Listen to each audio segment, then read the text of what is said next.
मयूरभंज जिला मोरडा थाना तथा चित्रडा फांडी अंचल में 2 जन गोमांस बेपारी धरी निस्तुक उत्तम मध्यम देइछन्ति स्थानीय बासिंदा।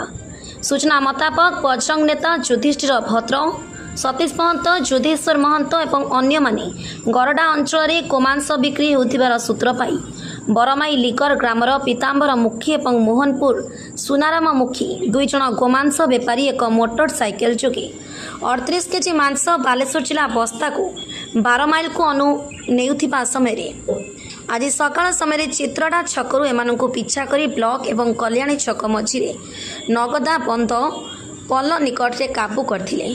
घटनास्थल में बेपारी मोटरसाइकेल को स्थानीय लोके भांगी यापर उक्त 2 जन बेपारी को पेंट सार्ट खोली खाली पादरे चलाई चलाई शीर्षपाड़ छक को नहीं जाइए। घटनास्थल में चित्रडा फांडी अधिकारी निरंजन सुरेन पहुंची उक्त 2 जन बेपारी को थाना को निया जाइछि। Bureau report fast news Odisha.